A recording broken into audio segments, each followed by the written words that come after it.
এই রাজ্যটাকে ভেঙে তিন টুকরা করার মতো অবস্থা কেন্দ্রশাসিত অঞ্চল করে দেওয়া হয়েছে। ফলে দায়িত্বটা সেন্ট্রাল গভর্নমেন্টের হাতে আরো বেশি করে বর্তাচ্ছে। কি করে ঢুকলো সন্ত্রাসীরা? 1 থেকে 150 মাইল ভেতরে, কিলোমিটার ভেতরে। আর এই যে জায়গাটা পহেলগামের, খুব সুন্দর জায়গা, ব্যক্তিগতভাবে আমার দেখার সুযোগ হয়েছে। আমি বলছি, আপনারাও নিশ্চয়ই কেউ না কেউ গেছেন, অনেকেই যেতে পারেন কাশ্মীর যারা যান। এই জায়গাটার মধ্যে সারা দিন পর্যটকরা যান, গোটা দেশের। আন্তর্জাতিক ক্ষেত্রেও এরকম পর্যটক কেউ ভারতে এলে ঘুরতে যান। নিরাপত্তা রক্ষীরা কোথায়? দিন দুপুরে কি বলা হচ্ছে দিল্লি থেকে? নিরাপত্তা সুরক্ষিত, কাশ্মীরে সন্ত্রাসবাদী আক্রমণ নেই। ঘটনা কি তা? 370 ধারায় কাশ্মীরকে যখন 370 ধারা প্রত্যাহারের পরে কাশ্মীরের পূর্ণ রাজ্যের মর্যাদা যখন কেড়ে নেওয়া হলো, তারপর থেকে কাশ্মীরে আক্রমণ হয়নি।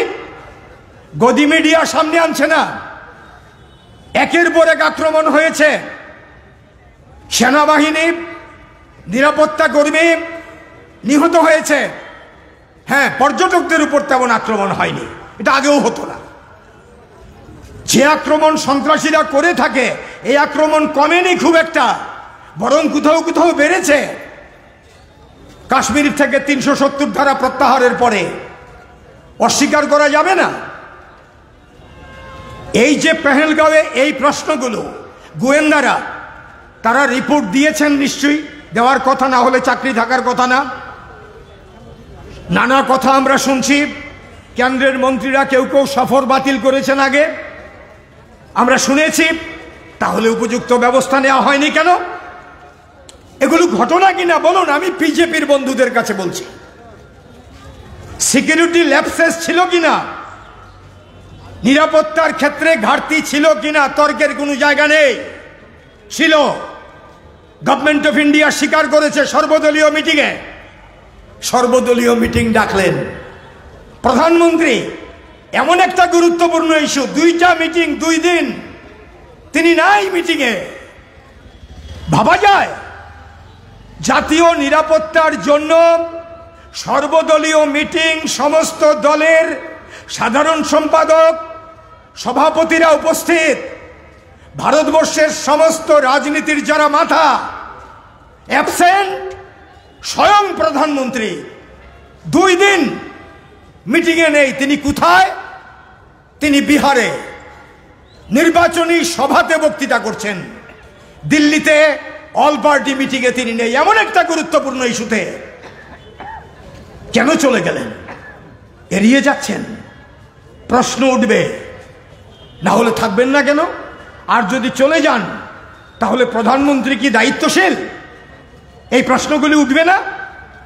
ছেড়ে দিন রাজনীতি, তিনি তো দেশের নেতা। He is the prime minister of India, he should be present. কোথায় তিনি? ভোটের জন্য বিহারে। তার দলের লোকেরা নেমে গেছে। কাশ্মীরে যে ঘটনা ঘটেছে সেটাকে পলিটিক্যালি ক্যাপিটালাইজ করার জন্যে বলা হচ্ছে মুসলমান সন্ত্রাসী, জিগির তুলো, ঘৃণা, বিভাজন। কি হচ্ছে? ভারত এক থাকবে? এইভাবে দেশকে এক রাখা যাবে? ভারতবর্ষের সংখ্যার দিক থেকে সংখ্যালঘু মুসলিমরা পৃথিবীর মধ্যে দ্বিতীয়, ইন্দোনেশিয়ার পরেই। ভাবা যায়? এই দেশের স্বাধীনতা সংগ্রাম, এই দেশের নিরাপত্তা, এই দেশে পাকিস্তানের সঙ্গে যুদ্ধে এই দেশে সংখ্যালঘু মুসলিমরা যে রক্ত জড়িয়েছেন। আমি বলছি, এইভাবে বলা দরকার পড়ে না, তবু বলছি, কাঁধে কাঁধ মিলিয়ে 65 যুদ্ধে প্রথম শহীদ হামিদ পাকিস্তানের ট্যাঙ্ক ধ্বংস করেছেন। অস্বীকার করা যায়?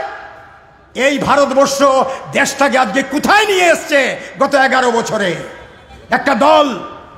একটা দলের আদর্শ, তাদের হিন্দুত্ববাদ, এটা ধর্ম না, এটা সাম্প্রদায়িকতা।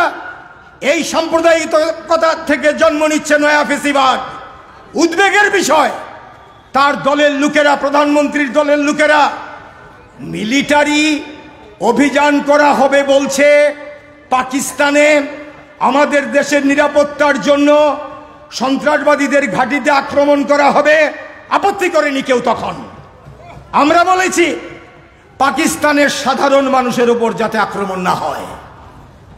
ভারতের বন্ধু লাগবে, বাংলাদেশে সব খারাপ না, নেপালে সবাই খারাপ না, শ্রীলঙ্কায় সবাই খারাপ না, পাকিস্তানেও সবাই খারাপ না, আর ভারতেও সবাই ভালো না। এটাও বুঝতে হবে। পাকিস্তানের সঙ্গে যখন আমাদের সংঘর্ষ হবে, নিশ্চয়ই দেশপ্রেমিক দায়িত্ব করতে হবে আমাদের। কিন্তু এর মানে এই নয় নিরপরাধ মানুষকে শুধু শুধু যুদ্ধের জিগির তুলে আক্রমণ করে হত্যা করতে হবে। একেবারে ক্রিস্টাল ক্লিয়ার সিপিআইএম এর বক্তব্য, কোনো অস্পষ্টতা নেই। আমরা একটা দায়িত্বশীল রাজনৈতিক দল, আমরা দেশপ্রেমিক দল। পাকিস্তানের মধ্যে যারা দোষী, সন্ত্রাসবাদীদের মদতদাতা, পাকিস্তানের সেনাবাহিনী, পাকিস্তানের সরকার, পাকিস্তানের কোন রাজনৈতিক দল, কোন সংগঠন, সন্ত্রাসী সংগঠন অবশ্যই শত্রু আমাদের। তাদের বিরুদ্ধে ব্যবস্থা গ্রহণ করতে হবে, কিন্তু এর মধ্যে জুডিশিয়াসলি আমাদের এটা করতে হবে, ভেবেচিন্তে করতে হবে। যুদ্ধ ভালো নয়, যুদ্ধ জিগির ভালো নয়। ইংরেজিতে যাকে বলে জিঙ্গোইজম। ইসরায়েল এটা করছে গাজাতে, অন্যায় ইরানের বিরুদ্ধে করছে, ভারত নিন্দা করতে পারছে না। পাকিস্তানের সঙ্গে ভারতের এই যে সিন্দুর আমরা করলাম, অভিযান সিন্দুর, এটাকে কেন্দ্র করে যে সংঘর্ষটা হলো অল্প দিনের, আমেরিকার প্রেসিডেন্ট ডোনাল্ড ট্রাম্প বলে দিলেন আমি বন্ধ করেছি। আমরা ওয়েলকাম করেছি, যুদ্ধ হওয়া ঠিক না, এটা বন্ধ হওয়া উচিত, কিন্তু ডোনাল্ড ট্রাম্প এই যুদ্ধ বন্ধ করেছেন, আমরা হলাম ফার্স্ট ফরমোস্ট, আমরা নিন্দা করেছি। হু আর ইউ? তুমি কে? তুমি মার্কিন সাম্রাজ্যবাদের নেতা, প্রেসিডেন্ট অফ ইউএসএ, যুদ্ধবাজ। তুমি ইসরায়েলকে মদত দিচ্ছ। তুমি পাকিস্তানের জেনারেল আসিম মুনিরকে ফিল্ড মার্শাল দিয়েছে, ভারতের সঙ্গে সংঘর্ষের পর তাকে ওয়াশিংটনে নিয়ে নেমন্তন্ন করে তুমি খাইয়েছ। তুমি যুদ্ধ বন্ধ করেছ, ভারত এবং পাকিস্তানের মধ্যে লেগেছে, তুমি যুদ্ধ বন্ধ করেছ। তোমার মুখ থেকে শুনছি এখন পর্যন্ত 9 করে হলেও 10 বারের বেশি নরেন্দ্র মোদী সাহেব নীরব। কেন বলতে পারছেন না? আমেরিকার প্রেসিডেন্ট তুমি যা বলছো তা ঠিক নয়। তুমি যুদ্ধ বন্ধ করনি, আমরা করেছি। ভারত পাকিস্তানের মধ্যে সংঘর্ষ, ভারত পাকিস্তানের নেতৃত্ব বুঝবে। Who are you? President of USA. তুমি কেন বলছো? তোমাকে মধ্যস্থতার দায়িত্ব আমরা দিয়েছি। দুর্ভাগ্যের, দুঃখের, বেদনার আজকে ভারতবর্ষকে এই জায়গায় নিয়ে নামিয়েছে বর্তমান সরকার। আমেরিকার রাষ্ট্রপতি বলছে এই সংঘর্ষ আমি বন্ধ করেছি, আর তার বিরুদ্ধে নরেন্দ্র মোদী প্রধানমন্ত্রী একটি কথা নেই, নীরব। বীরত্ব কোথায়? বীরত্ব দেখি না তো। এমনিতে তো একেবারে প্রেসে ফাটিয়ে ফেলেন, সাংঘাতিক বীরত্ব। আমেরিকার প্রেসিডেন্ট যখন এমন বলছে, আমেরিকার প্রেসিডেন্ট যখন ভারতকে ধমকি দেয় তখন চুপ করে থাকেন। এটা কাপুরুষতা নয়? ভারতবর্ষ ধর্মনিরপেক্ষ সাধারণতন্ত্র, স্বাধীন দেশ, 140 ক্রোড়ের উপরে লোক আমাদের, মানুষ আমরা। এই দেশকে আমেরিকা চালাবে? আমেরিকা দুঃসাহস দেখাতে পারছে কেন? দুর্বল নেতৃত্বের জন্য। দিল্লিতে আছে, আমরা নিন্দা করি। এই ভূমিকা আমেরিকা নিতে পারে না। দ্ব্যর্থহীন ভাষায় আমেরিকাকে সমালোচনা করতে হবে। সমাধান করলে আমরা করব, সন্ত্রাসবাদকে আমরা মোকাবেলা করব, সমস্ত দল মিলে করব। সন্ত্রাসবাদ জাতীয় শত্রু, তাকে মোকাবেলা করতে গেলে হিন্দু, মুসলিম, বৌদ্ধ, জৈন, খ্রিস্টান, আসমুদ্র, হিমাচল সবাই ঐক্যবদ্ধভাবে করব। এটাই হোক আমাদের মূল স্পিরিট, না হলে সন্ত্রাসবাদকে মোকাবেলা করা যাবে না। বিজেপি যেই নীতি নিয়ে চলছে, অপারেশন সিন্দুর, বাড়ি বাড়ি গিয়ে কপালে সিঁদুর পরিয়ে দিচ্ছে। মুসলিম মায়েরা সিঁদুর পরেন? কি হচ্ছে এটা? কে বলবে ওদের? এসব নিয়ে ওদের কোনো মাথা ব্যথা নেই। ওদের মাথা ব্যথা হচ্ছে ভোট। ভোট পেতে হবে। দেশপ্রেম যখন দরকার তখন বলবে, আর যখন দরকার নেই তখন নিজের ভোটের কথা বলবে। এই হচ্ছে ব্যাপার। বিস্তৃত আলোচনা আছে। প্রধান বক্তা এখানে জিতেন্দ্র চৌধুরী আছেন, তিনি বলবেন। আমি যেটা বলবো সেটা হচ্ছে যে এই যে ঘটনা পহেলগামে হলো, এই ঘটনার প্রেক্ষিতে আমরা আমাদের পার্টি আমরা যে দাবি করেছি অবিলম্বে তদন্ত করে দোষীদের গ্রেফতার করতে হবে। করতে পেরেছেন? পহেলগাঁওয়ের খুনিরা গ্রেফতার হয়েছে? পারেনি তো। তো ক্রেডিট নেন কি করে? গ্রেফতার করুন, শাস্তি দিন। কাঁটাতারে বেড়া আছে, কাঁটাতারের বেড়া সীমান্তে। সন্ত্রাসীরা পালাতে পারার কথা না, আর যদি পালিয়ে যায় তাহলে বিএসএফ দুর্বল, সেনাবাহিনী দুর্বল। আমরা তো মানি না, আমরা বিএসএফ সেনাবাহিনী দুর্বল মনে করি না।